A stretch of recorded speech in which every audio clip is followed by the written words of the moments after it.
گزشتہ جمعے حج کے موضوع پر بات ہوئی تھی۔ حاجی لوگ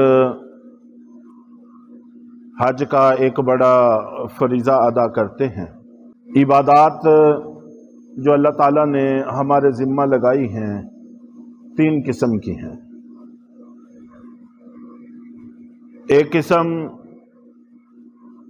بدنی عبادت کہلاتی ہے، جس میں ہمارا جسم استعمال ہوتا ہے، بدن استعمال ہوتا ہے، مال صرف نہیں ہوتا، جیسے نماز ہے، روزہ ہے۔ اس میں ہمارا جسم استعمال ہوتا ہے، بدن استعمال ہوتا ہے، پیسہ خرچ نہیں ہوتا۔ دوسری قسم کی عبادت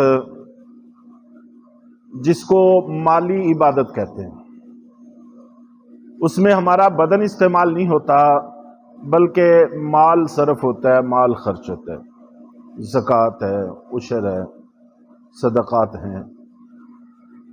یہ ساری وہ عبادتیں ہیں کہ ہم اللہ کے راستے میں اپنا مال خرچ کر کے اللہ کو راضی کرنے کی کوشش کرتے ہیں۔ تیسری قسم کی عبادت بدنی اور مالی دونوں کا مجموعہ ہوتی ہے، جس میں بدن بھی استعمال ہوتا ہے اور مال بھی استعمال ہوتا ہے، جیسے حج ہے۔ اس میں یقیناً ہمارا جسم بھی استعمال ہوتا ہے، مشقت والی عبادت ہے۔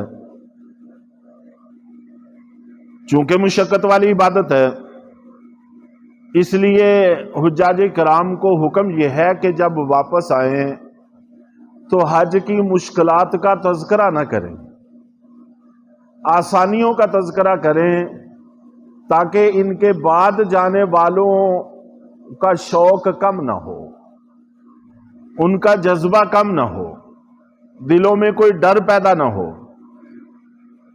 تو حج کی آسانیاں بیان کرنی چاہیے، وہاں کی مشقتیں بیان نہیں کرنی چاہیے۔ لیکن بہرحال جسم استعمال ہوتا ہے، بدن استعمال ہوتا ہے، اور اس کے ساتھ ساتھ مال بھی خرچ ہوتا ہے۔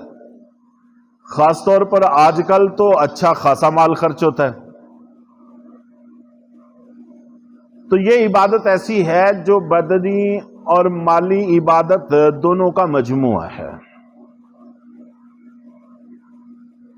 اور پھر وہاں پر حاجی لوگ، آپ جانتے ہیں، جب احرام باندھتے ہیں کچھ پابندیاں ان پر لاگو ہوتی ہیں، عائد ہوتی ہیں۔ ان میں سے ایک پابندی یہ ہے کہ بال نہیں کاٹنے، ناخن نہیں کاٹنے۔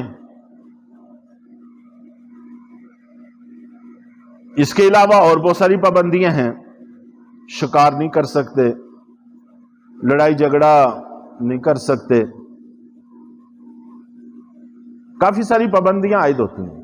خوشبو نہیں لگا سکتے، سلے ہوئے کپڑے نہیں پہن سکتے، سر کے اوپر کپڑا نہیں لے سکتے، چہرے کو کپڑے سے نہیں ڈھانپ سکتے، بہت ساری پابندیاں۔